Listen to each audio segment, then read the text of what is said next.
Thank you for being here for the second of our environmental conversation. And I'm just going to hand it over to Johann. Thank you for being here from the Minneapolis Synod. Thanks. Thank you. The staff, I should say the staff. Sure, yeah. So a little bit about who I am. My name is Johann Baumeister. I am the Congregational Organizer for Climate Justice. That is a long title. But what that means is that I work in Bishop Ann's office at her direction in the organizing department. And Minneapolis is very blessed to be the largest Lutheran synod in the ELCA. The Minneapolis Area Synod has about 142 worshiping communities and over, I think, 160,000 baptized members. We are, because of our size, able to have not just one but 3 full-time organizing people working on organizing around specific issues that are close to our hearts and close to our call to live in the world as Lutherans. And my particular portfolio is climate justice. And what that means is that I work on issues where the changing climate, the environmental issues impact people in tilted ways, in unfair ways, in ways that are not evenly applied. Right, so what does that mean? Well, there's a hyper-local example of, for example, the HERC in Minneapolis. We don't work on that issue in particular in my office, but it's a good example of organizing that's being done in the Twin Cities around climate justice. The HERC is a garbage incinerator. It is classified as renewable energy. It doesn't exactly fit the portfolio of carbon-free, low emissions. In fact, the emissions from the HERC are so bad, they shut it off during Twins games because the Twins stadium is right next to it. Oh my goodness. So the emissions are so bad that Twins fans shouldn't be subjected to them, but it operates in the middle of Minneapolis, near some of the poorest neighborhoods in the state. So that itself is a good example of what a climate justice issue looks like, right? We don't organize on that, but we organize on a related issue. We organize on electricity generation, and we'll talk a little bit more about that in a minute. I want to talk to you all about where you are at with climate justice, with environmental justice, with creation care. So, the first thing we talked about, I think, already in church today, we talked about scarcity. Who heard about scarcity in the sermon today? What did you hear? Well, I kind of heard something, and I would like to work more with it, to have people be from the under people and bring them back. Okay. Maybe they could. Okay. Sure. Basically, the issue of scarcity being used as a tool for fear mongering, or for using. That's right. In this sermon, it wasn't talking more about fear mongering as much as it was talking about as an excuse to push people down and to make the hurting feel worse and causing a lot of jealousy and insecurity between people. And of course, these days we've heard a lot in the past about how scarcity is used to generate fear-mongering about people coming over borders and as an excuse to, again, that's a great case in point of people who are feeling so poor down and out where they were at, looking for, if they're willing to raise up stakes and go through a great many dangers to get to the United States to look for borders. But that goes more into social impact than it does to the environment. But sure. Yeah, but we heard about scarcity today, right? Did we hear about some people trying to make God's grace more scarce? Yeah. Is God's grace scarce? No, we know that's bad theology, right? The unconditional love that God has for all of us, that we're all good enough just as we are, we know that grace is full and free. Now, what does that have to do with the environment? I can see some questions in the eyes, right? What does that have to do about the environment? Well, first off, the first message there is that you are enough, right? And that you don't have to believe in scarcity. right? The second message there Yeah. is that scarcity is something that's created by people, right? So, when we talk about climate justice, what are some scarcity issues that relate to the climate that you've heard about? Water, Water. Yeah, that's a big one. heat, or sorry, coolness as the earth warms up. Yeah, yeah. Food. Food scarcity, yeah. I see a donation basket in the hallway for Veep, and that your church is partnering to deal with food scarcity in your local community. But yeah, food scarcity on a broader scale, that's a big part of climate change. What else? Fresh air. Fresh air, sure. Breathable air in some communities is less plentiful than in others. And is that scarcity God-given or man-created? Yeah, right? Does this feel like a big problem, climate change? Who thinks it's a small problem, easily solvable? Yeah. It feels like a big problem. What do you feel like when you hear the words climate justice or environmental justice? Anybody? A lot of complex feelings. Yeah. It's hard to sum it up. It's hard to sum it up. What are some of those complex feelings? I feel like it's a multi-generational problem that Yeah. sometimes it feels like it's too big to grapple, Feels too big. but like we've got to do something about it. Yeah. Yes. It feels Or too immediate and dangerous. Yeah. And yet huge and overwhelming, right? Has anybody felt overwhelmed about a problem in their own lives before? Yeah. Still in school, so everyday homework. Right? How do you get your homework done? Eventually. Eventually. Do you do all of it at once or do you focus on one thing at a time? I try to focus on one thing at a time. Can it be challenging to focus on one Yes. thing at a time when you got a lot of stuff It's on your... challenging to focus on anything. Yeah, that's fair. That is fair. It is challenging to focus, right? I'm going to refer to my notes here for a second. Oh, yeah, there we go. So, scarcity creates fear. Fear is the dominant narrative, right? And it's largely artificial. Yes. That's exactly right. Right. Exactly. So let's go back to some wisdom from Martin Luther for a minute. We're all flawed human beings, but all of us have our own wisdom to offer. And one of the things that Martin Luther is said to have said was that even if I knew the world would end tomorrow, I would still plant an apple tree today. I see some nodding heads. That resonates. What does he mean by that? Hope. Hope. Right. Right. There's hope involved in planting an apple tree. What's the hope there, specific in his metaphor? Life will go on. Life will go on. The tree will bear fruit. Yep. Right? So, how does that apply to what we are talking about today? Is the world going to end tomorrow, first off? Is it going to end tomorrow, like at 5 p.m.? Is the world going to end? Probably not. No. But is the world going to be a little bit worse tomorrow than it was today? Does it feel like that, maybe? No, I hope not. I don't Right, think I so. hope not. I hope not, Yeah, I right? don't think Okay. so. Yeah. But the problem is still there, right? It hasn't gone away, Yes, and it it will is. still You're be right. there You're tomorrow. right. So, our world isn't really ending tomorrow, but sometimes it feels so overwhelming. We've got so many things that we have to take care of. So, I'm sorry, I didn't ask your name. Consta. Constance. Constance had some good advice. It can feel really overwhelming to get that homework done, but you take it one problem at a time, right? Right? One assignment at a time. Well, what if we don't have an assignment?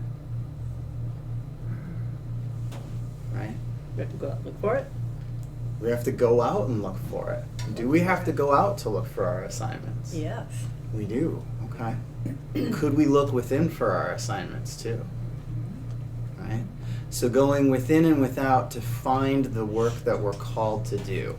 Because if we try and do everything, are we going to be effective? Who's tried to do too much? Who's taken too much on? Always. Yep. That does not feel good. It's usually Yeah. catastrophic. Does even one thing get done well when we're doing too much? No. No. Right? Put it out. But why do we try and take on too much? Guilt.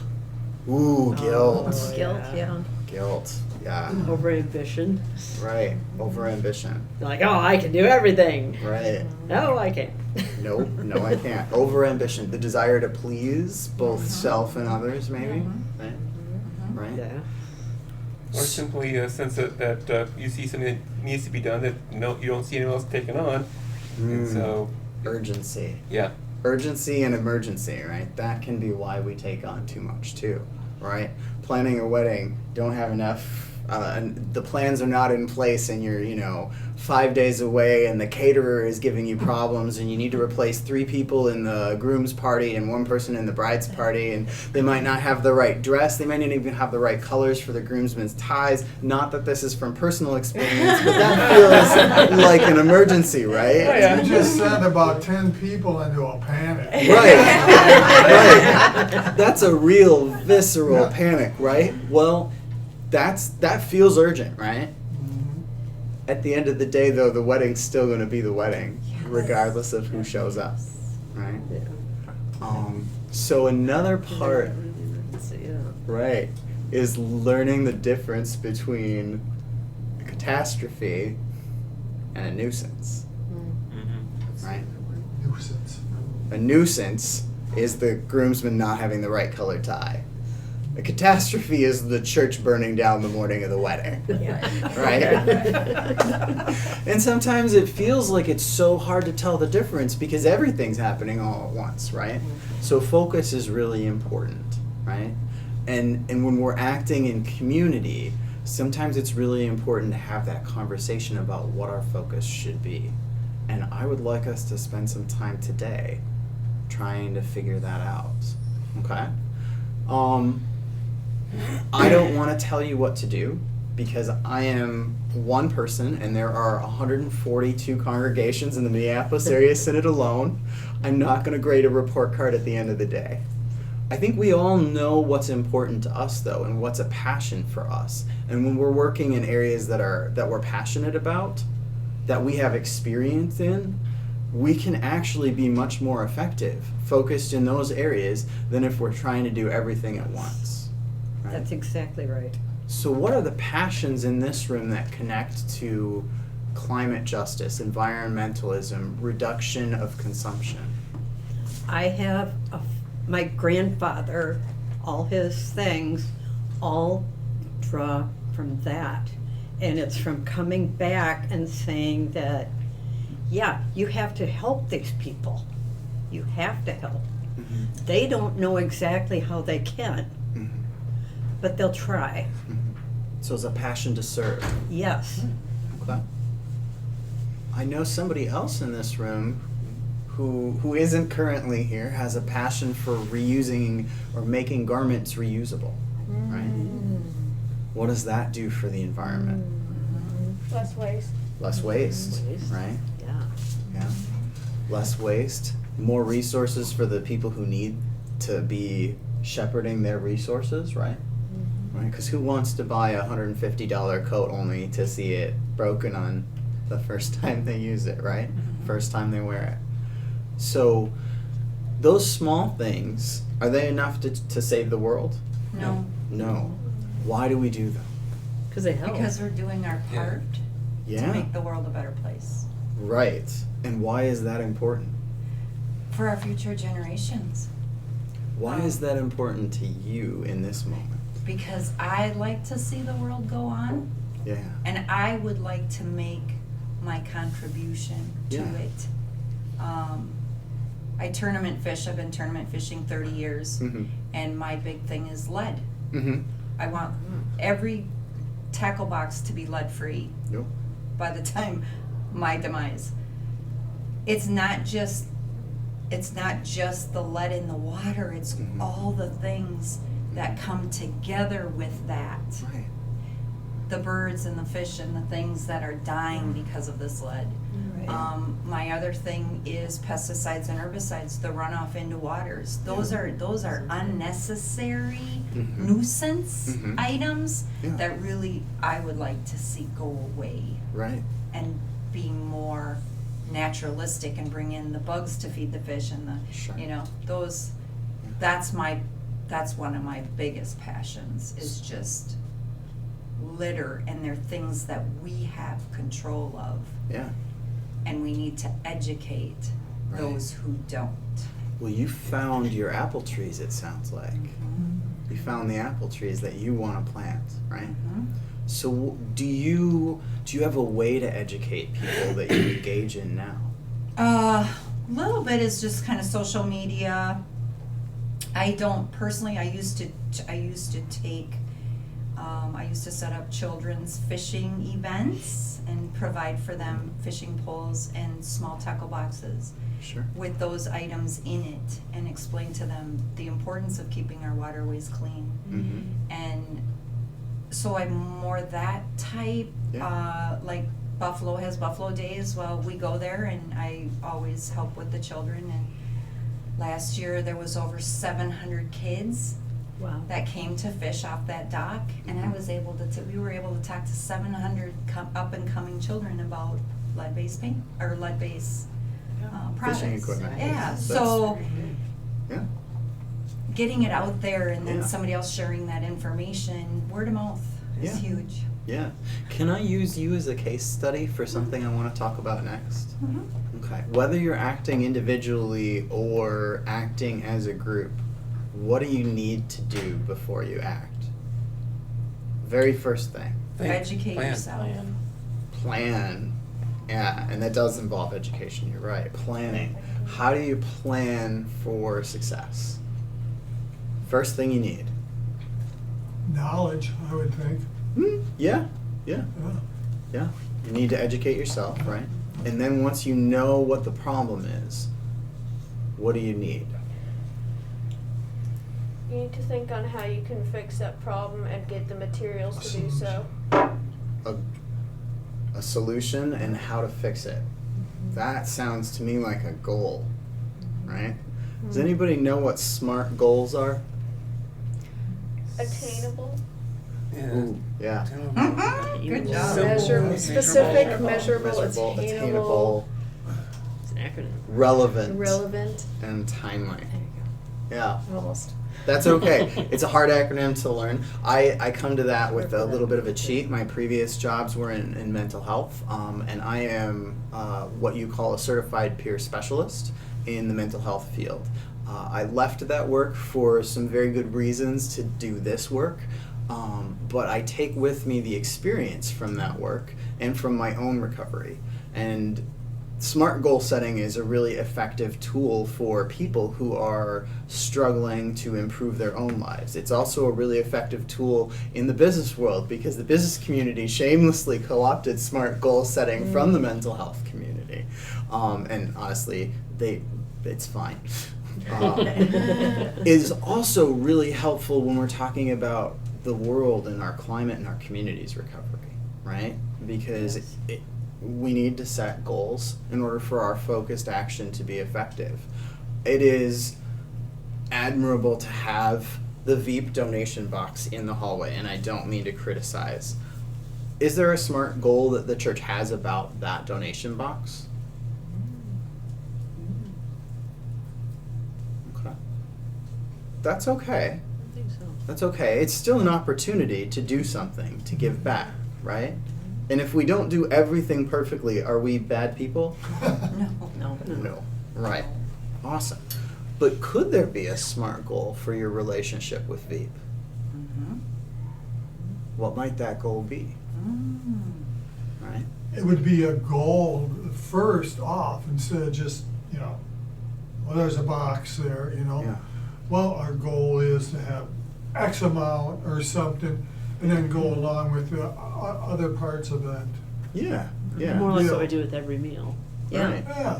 Oh yeah, because I did see that on the stone table, wasn't it? Mhm. There's some progress towards a specific, Sure. measurable, Yeah. Yeah. achievable, Yeah. relevant, and Yeah, timely goal. Exactly, yeah. Right?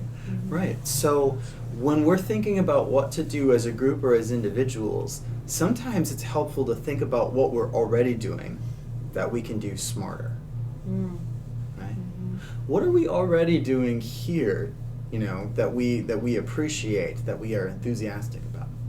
Well, you mentioned Veep, and we're a charter congregation of Veep, Mhm.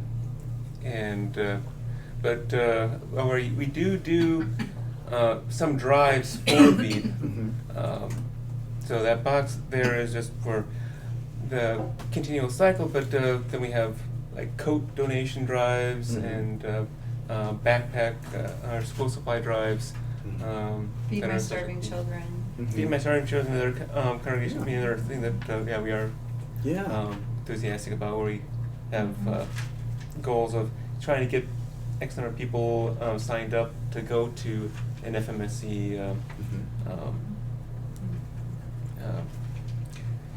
box building or Pack events. yeah, pack events. Thank you. That's looking for the right word. Now, here's my question. Why is Veep relevant to the congregation? Local. Local, Yeah. right? That's local. Not solving world hunger with that box in the hallway. No. We're solving hunger that impacts our community, right? It's local. Is there another reason why Veep and continuing to support Veep is relevant to this community? I was gonna say the same thing that Kim said. It's feeding our community. It's Yeah. feeding the people that are in need. I heard two words there that I think I want to call out: our community. What does that imply about Veep and the relevance of Veep? There's a relationship there, Yeah. Yeah. right? What else do we have a relationship with here in this place, this part of the Twin Cities, this part of Bloomington, in fact? We have the Kennedy Pantry. Sure. Thinking about outside of food, thinking about the environment. What is our context here? Where do we sit in the world? Well, we're trying to get compostable materials That's awesome. for That's the cool one. silverware, plates, cups, that We're type of using thing. real cups instead of paper and things like that. Indeed, and I like to see the real cups when I walk into a church. Lots of churches are doing this now. It's a good thing because it avoids the waste. It does take somebody's commitment to that mission, right? These don't wash themselves, much to my chagrin at home. Right? And it tastes better. It does taste better, that's true. That's true. But what I'm talking about is, what's our physical context? Where's this church located? That's the problem. On the river bluff. That right there is the problem. On the river bluffs. Right close That's to the very to the right. confluence of the Mississippi, the Minnesota. Mississippi Yep. and the Minnesota, The right? Mendota. Right. Mendota. And somebody was talking about her care and concern for water and the creatures that inhabit it already. It sounds like maybe there's a relevant goal somewhere that the group can find, right? Whether that's how you manage your building and grounds with respect to the water, or how you educate the community around you with respect to salt use during the winter. It doesn't need to be those goals, right? But you have some connection, some relevance there, right? We're in the 9 Mile Creek watershed too, so we're talking That's- about salt usage. That's true. You know your watershed. Who else knew you were in the 9 Mile Creek watershed before just now? All right. Hey, all right. Wow. So we do have some water warriors in the room. Well, yeah. All I mean, right. I just did a pond study. Yeah. Yeah. And here's another way to make that more relevant to your worshiping community. Why is water important to us as Lutherans? Baptism. Baptism? Sure. Why else? Life. Yeah, Life. no kidding. Without water, we die. The water of life. You know? Water was what saved Noah, right? His boat would not have floated without it. Water is the thing that saved the people of Israel as they left Egypt. It delivered them, right? Without the Red Sea to keep Pharaoh's armies at bay, right? There's water all throughout the stories of the Bible, and there are ways to connect it to today and to your work if you want to choose that, right? So, let's ask a question again that I asked earlier, and that's what are the passions in this room around the environment? We already identified water. Does anybody else have one?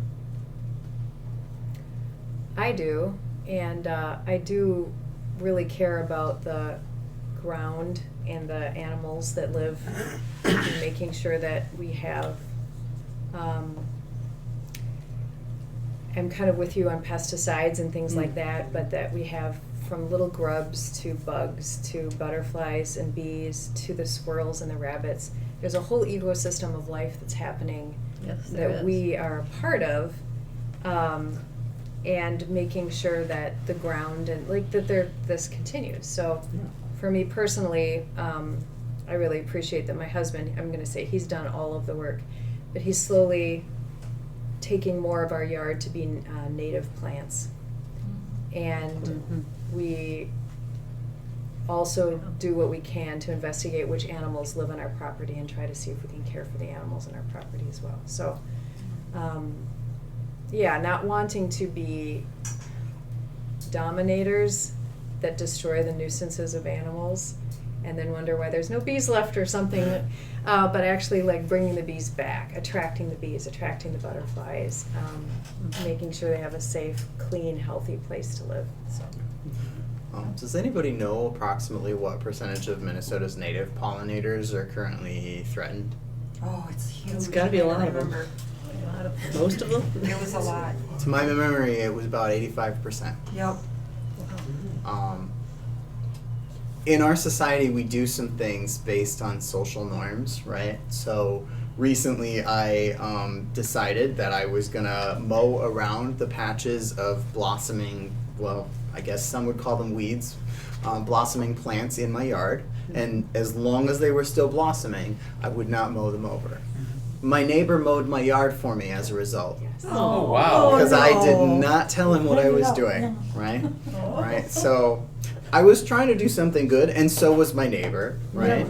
But it's kind of illustrative of social norms and how they push us into things that aren't necessarily the best for the creatures we live around, as you were saying.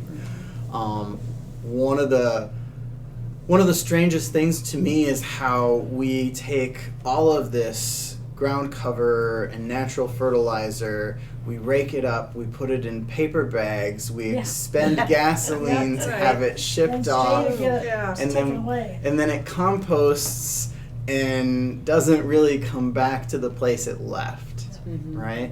Does that seem a little absurd? It is. But how many of us have done that? How many of us have done that? We used to do that. All the time, right? Right? Now we know more, right? So that's the power of education. That's another place in which you individually and you as a congregation can take action, right? Smart goals don't necessarily have to be let's fix the Mississippi River tomorrow, or let's do this thing. They can also be let's learn about this thing. Let's become experts on this thing, or at least more knowledgeable, right? Education, that knowledge has prompted people to make change. Who else has made a change in their life based on something they learned about environmental stewardship or care of creation? Wilmington has a program, a compostable program. And matter of fact, we are charged, every Bloomington resident is, or household is charged, $1 and something a month for this compostable program, whether you use it or not. But they provide a bucket for you. It's just a small bucket you can sit on your counter, and you can either use, if you don't have a bucket, you can use paper bags. But they do have compostable bags that you put in these buckets, and then you put all your food scraps, you put plant flowers from plants and leaves, a few, and meat scraps in it. And then they have, if you sign up for the program, and then they provide, it's like a bucket for you that you put these little bags in, and they pick it up every week as part of your regular garbage pickup. Well, come to find out, last spring, I got a notice in the mail that they had used all this scraps and so on that they had gotten in, and they composted it into a soil, compost soil. And those that were participating could get 3 bags of this free. And it was beautiful soil. It was black. It was so black and rich. So that was something when we started, when I and my husband's family started to do that. We didn't know this was going to be one of the results of it. Mhm. Wow. But Yeah. this was a result of all the. Right? Yeah. I missed that. That is, so to a gardener, that's a dream come true. I know. Wow. Yeah. So there can be some benefit to self in educating yourself or your community about these things. Some people in this room just learned something from your expertise. So there's another potential action item for your congregation if you decide to follow up on your individual expertise. You've got somebody in the room who can teach about composting and the participation in the program just from her own personal experience. You've got somebody who knows how to do a lead-free tackle box and can show people who are interested and actually also teach some of the kids how to fish too. You've got folks in the room who care about water quality, about habitat preservation. You have expertise that you can share within your own community to start, right? So that's another way. Education is a way to be in good care of creation, because when we know what we benefit and what the world benefits from our stewardship, we have more reasons, not fewer, right? And more inspiration. I want to be respectful of time. Do you usually use a half hour or an hour? We're usually done at 11:45, so we got about Perfect. 10 more minutes. Then we're right on schedule. Okay, perfect. Good. So we've talked about smart goal setting and how that's important both to like individual actions that we can engage in at home, right? As well as to collective actions we can engage in as a congregation, right? So building and grounds, lighting, our power usage, those are things that your congregation can engage in and look for resources on to improve your stewardship both of creation as well as of the financial resources that your congregation has. We have links to resources that we can provide to congregational building and grounds teams. I'm not telling you need to do this. I'm telling you we will support you if you go on this journey. Oftentimes, making changes in buildings and ground can be a matter of what do we have the resources for. And we partner with groups like Minnesota Interfaith Power and Light that can help identify grants for congregations that are interested in making changes. Again, it doesn't make sense to pick a goal that bankrupts a church, right? Absolutely doesn't, because it ends all the good work the church is doing, right? Yeah. Right? So we want to be achievable with our goal. We want to work within our means, right? But it is possible for congregations, like you said, you're trying to get compostable materials for your coffee hour and other events at this congregation. It's possible to do stuff like that, and if you're struggling for resources, we can help you partner with organizations that can help and can help you identify places you can write grants to, like Hennepin County. So, actually, are we in Hennepin or Scott here? We're in Hennepin. We're in Hennepin, that's right, yeah. So we're not, Hennepin County has grants for compostables. I believe Bloomington also does as well for organizations that are trying to get into compostables. So, as a congregation, when you decide to take action, you can also look for those resources on your own, and you can reach out to us when you're having trouble finding them, and we can help to link you to what we know about as well as what we've learned from other congregations. And finally, there's the bigger, broader picture, right? Because we make changes in our home, we make changes in our faith community and in our broader community that we can as a group of people of faith. But alone, all of that isn't enough, right? Because this is a big systemic problem. I think we've probably heard the word systemic before.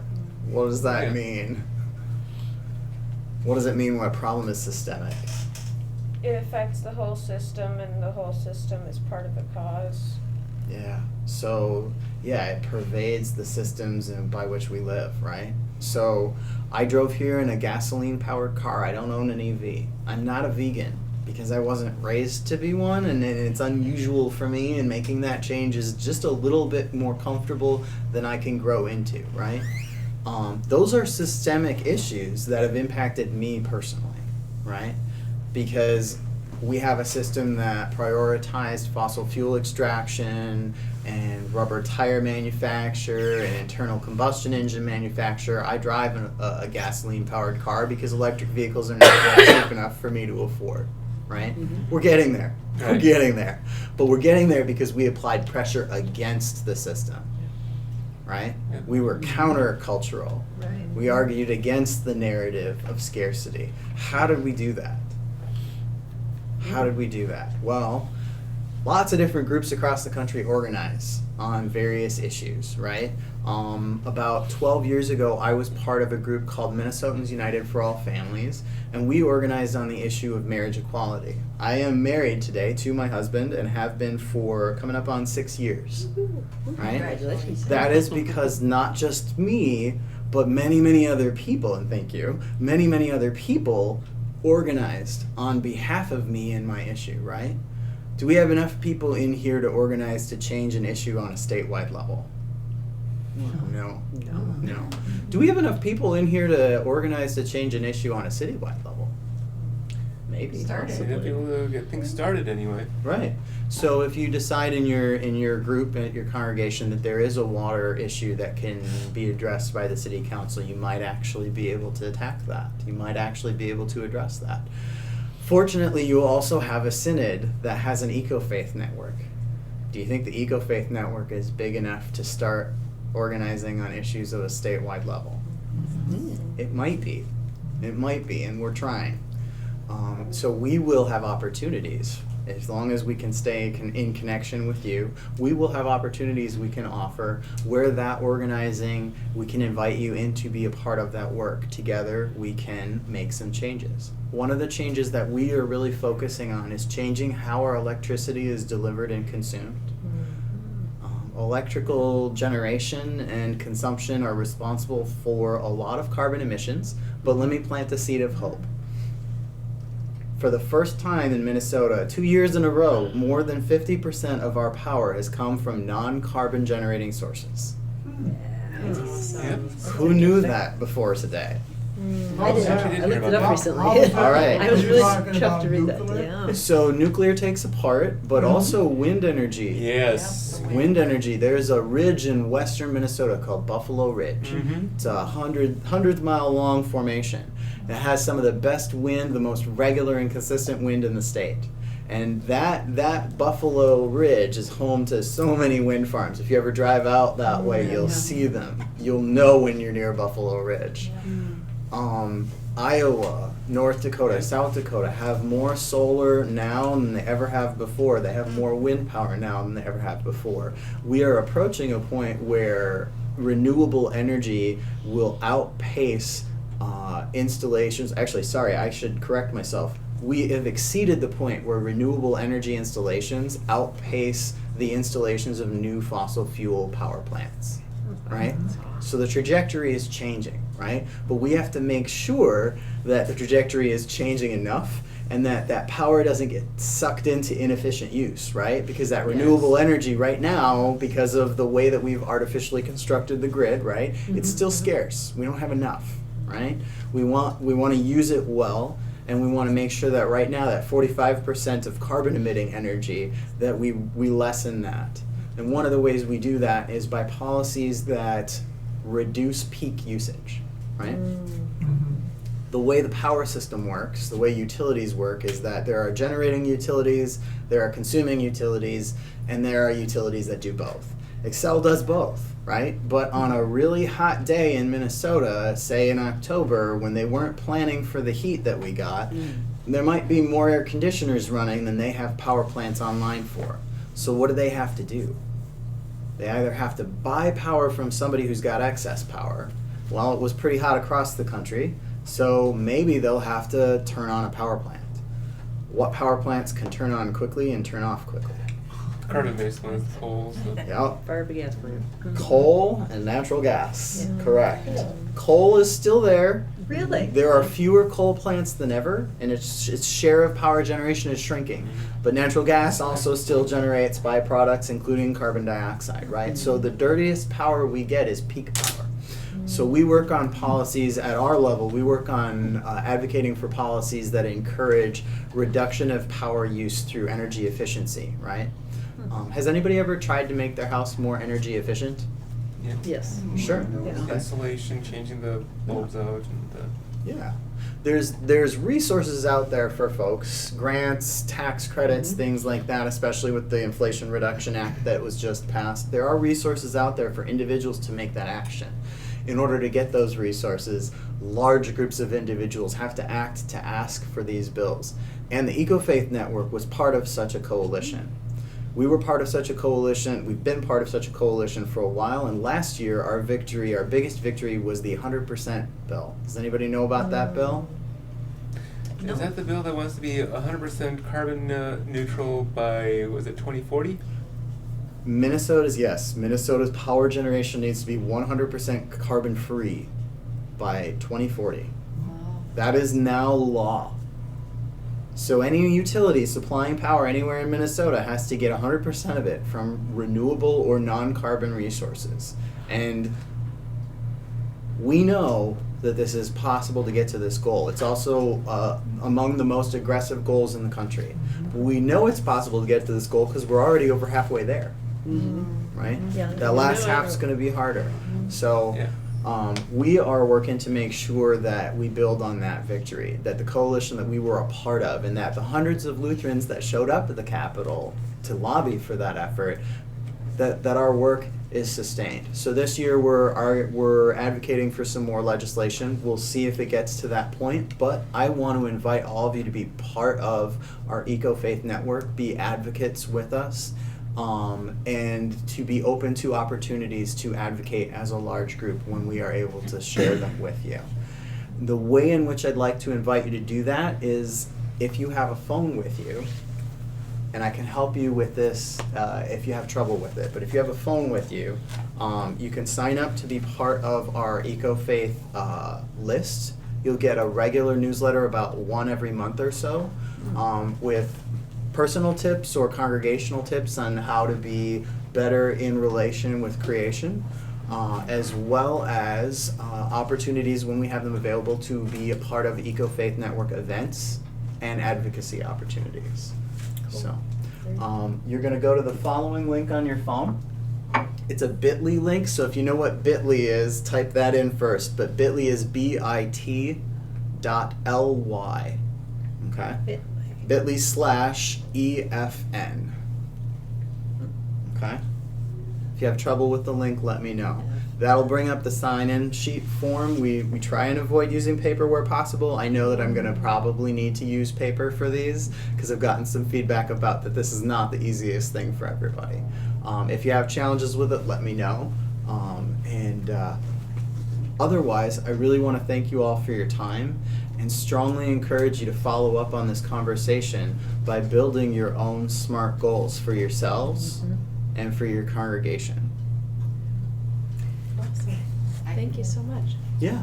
I thank you for being here, but what I want to say, the way your presentation, instead of making us feel so bad about all the things that we've been doing wrong for, all these years, I feel a new sense of hope that my little bit is helping. Yeah. And that's a good way to encourage people to do their stuff instead of feeling shameful for what I did or didn't do. So thank you. Well, you're very welcome. I want everybody to have hope. It's what helped me recover, and I think it's what will help the planet recover. Thank you. Thank you so much.